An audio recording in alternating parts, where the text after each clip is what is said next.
Are you guys ready? When you average it with 3. Ready? What are we ready For what? The immune system? Oh, go for it. Oh, God, yeah. You ready? Give it to me. Okay, so, the immune system is interaction between antigens and antibodies and all the other things within that. So the first thing you have to talk about is antigens. Antigens are anything within the body that is considered not self, and that could be like proteins or chemicals and stuff like that. And so antibodies are proteins that recognize antigens. And this is kind of what an antigen looks like, or excuse me, an antibody. It's made of two, these are like exactly the same. They're mirror images of each other. And it's made of two chains, a light chain, which is like smaller, and then a heavy chain.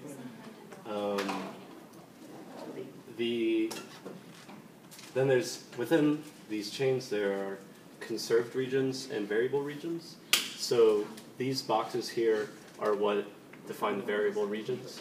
And then these lines are the highly conserved regions. And what does that mean? So every antibody has this shape.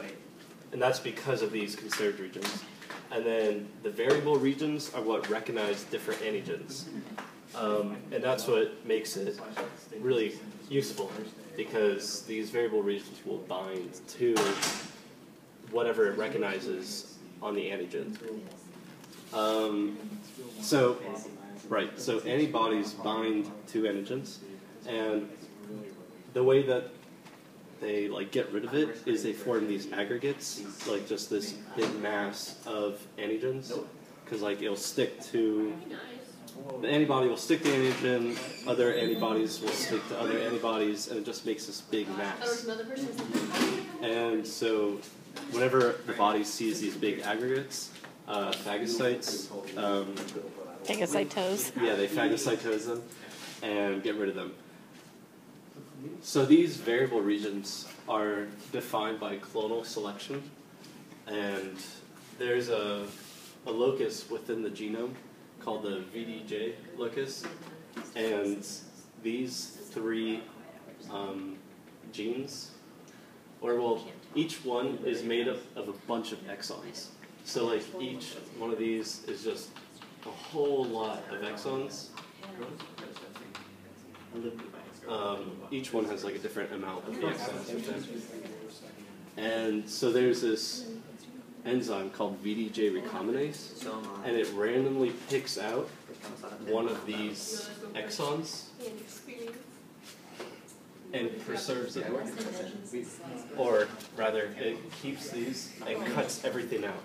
And then in the end, you only have these 3 exons. And that's what makes this variable region, are these 3 exons.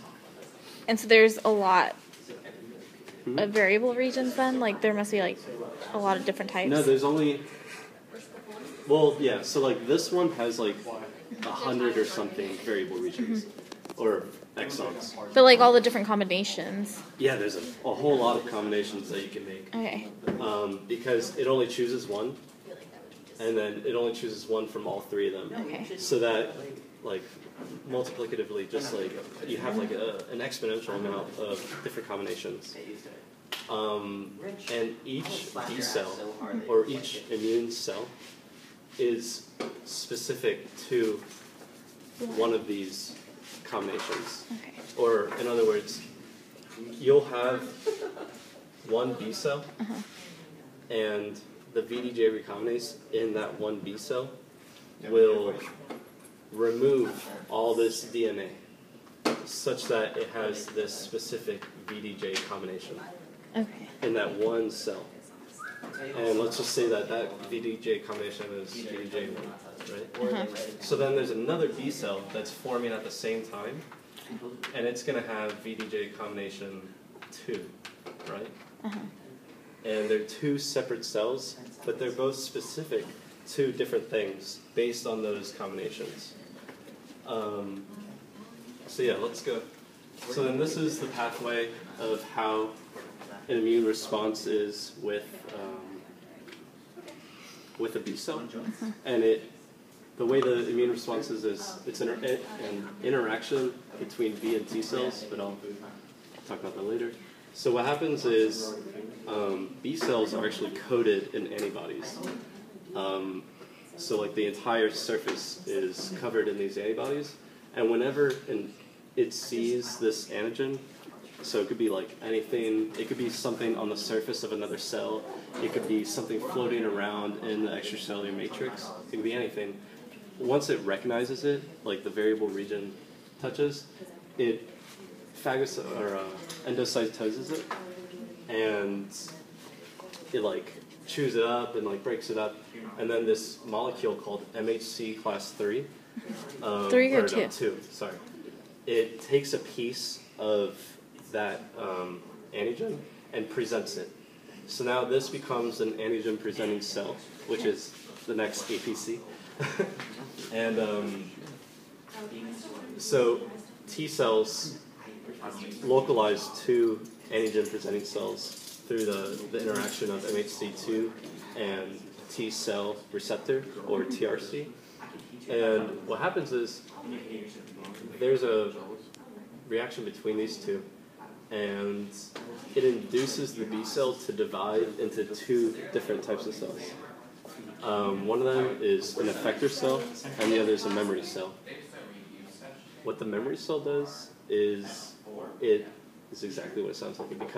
It stays in the lymphocytes, and it's actually the hallmark of the adaptive immune system. And there's also what that does is it stays in the lymphatic system, so that when the body sees this antigen again, it can react much faster than it did when it saw it the first time. So that's the importance of the memory cell. And then what the effector cell does is it just makes a lot of antibodies, and it just spews out all these antibodies and goes all over the extracellular matrix and forms those aggregates, and then the aggregates get phagocytosed, and that's the immune response. Awesome.